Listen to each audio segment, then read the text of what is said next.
my friends, I'm Frankie and welcome to Club Foodie. I've always enjoyed trying new dishes, experimenting with different flavors and ingredients. That is when I knew I was a foodie. A few decades ago, one of my girlfriends and I went to a pub and tried something we never had before. Oh my, we just loved them. A couple weeks later, I invited her over and we had them again. In today's episode, I'll show you how to make my Pierogi Ruskie. These tasty potato cheese dumplings are so amazing. This is a delicious comfort food and a staple of Eastern European cuisine. Easy to make, these should be on your menu sometime soon. So my friends, let's get cooking. There are a few steps to make this recipe, so let's start by making the dough. In a bowl of a stand mixer, we'll add light sour cream, lukewarm milk, I'd say around 110 degrees, then a large egg, some vegetable oil, here I'm using canola, and ground sea salt. Using the dough hook attachment, we'll process on medium-high speed until the ingredients are well blended. I should have beaten my egg before adding to the bowl. It would have been faster, so note to self. Alright, next we'll add the flour and process on low speed until somewhat mixed. Then we'll increase the speed to 4 and continue until the dough gets together. It might look like there's not enough liquid, but trust me, it will eventually cling to the hook. To make it happen, we'll have to give it a little help by scraping the bowl with a spatula. Surprisingly, we might have to add a little bit more flour because it could still be sticky. I suggest starting with half a tablespoon of flour and go from there. It won't need that much more. The best way to know when there's enough is by touching it. If it's not sticky and bounces back a little, then it's fine. When it gets there, we'll knead the dough for 5 minutes on speed 5. Or we can do that by hand. Just flour our work surface and knead it until smooth. Either way, when we've finished with it, we'll form a ball by pulling under and wrap it in cling film. We'll let it sit at room temperature for 1 to 2 hours, or if we're not making pierogi today, we'll simply transfer the dough to the fridge. The next step is to start making the filling. In a large pot, we'll add coarse sea salt, then the potatoes. Mine weren't big, so I left them all. And we'll fill it up with cold water, about a couple inches or so above the spots. We'll bring the water to a boil and cook the potatoes until tender, about 15 to 20 minutes. Now, we'll look after one of the topping ingredients, plus the caramelized onions. In a cold skillet, we'll add bacon, spread it out evenly, and then set the heat to medium-low. We'll render the meat slowly until browned and slightly crispy. Let's not overcook the bacon. That should take about 10 minutes. Using a slotted spoon, we'll scoop it up into a bowl and set aside. To the bacon fat, we'll add butter, and when it's melted and starts sizzling, we'll add the onions. By the way, we're still on medium-low. We'll stir until all the pieces are well coated with the fat and let them cook for 15 minutes, stirring often. Meanwhile, our potatoes were cooked, and after draining them very well, we'll mash them before incorporating a couple tablespoons of butter.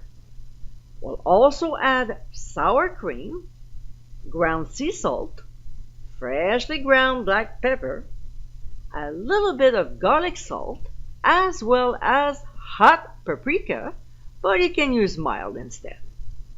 We'll mash it again until well blended. Another ingredient we'll add is cheese. Farmer's cheese is the preferred one, but paneer, ricotta, or even goat cheese can be a delicious substitute. We'll mix well and set aside while we check on the onions. So it has been about 15 minutes, and we'll sprinkle on some ground sea salt. Don't go crazy with it. Remember, there's bacon fat in the pan. And of course, freshly ground black pepper. We'll stir well, and to accelerate the process, we'll place the lid on and let it cook for another 20 to 25 minutes, stirring often. We want to cook them long enough so they're extremely soft without being mushy. Just like this. Now, we'll add about half of the onions to the mashed potatoes, keeping about a cup for the topping later. We'll blend everything together and set aside to let the filling cool off while we roll out our dough. So here's what we'll do. We'll cut the dough in half and form a ball with each piece by pulling under. And because we'll be working with one at a time, we'll wrap the other ball using the same cling film to prevent it from drying out. If you want, you can always freeze the unused portion for later. Alright, so we'll flour our work surface generously and roll out the dough pretty thin, down to 1/8 of an inch thick.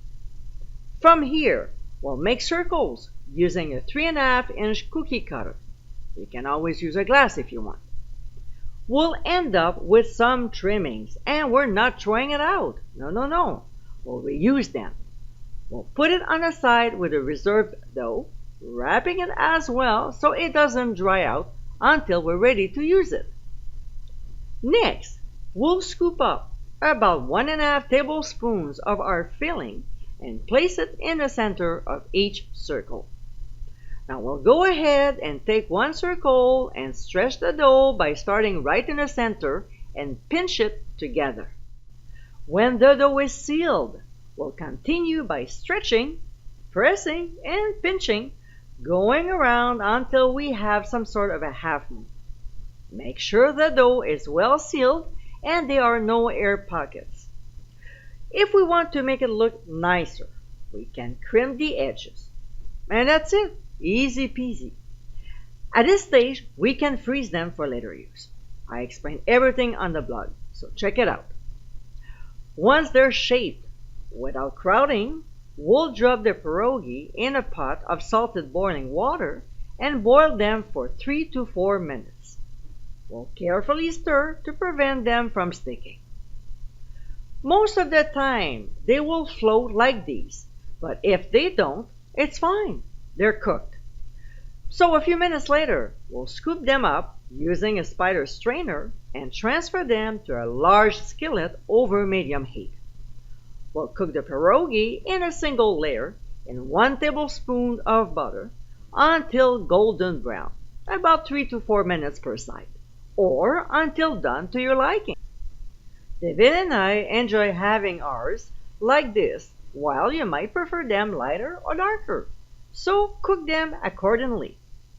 We'll transfer them to warm serving plates, spoon a generous dollop of sour cream in the center, sprinkle on the reserved caramelized onions as well as the cooked bacon, and garnish with some fresh chopped chives.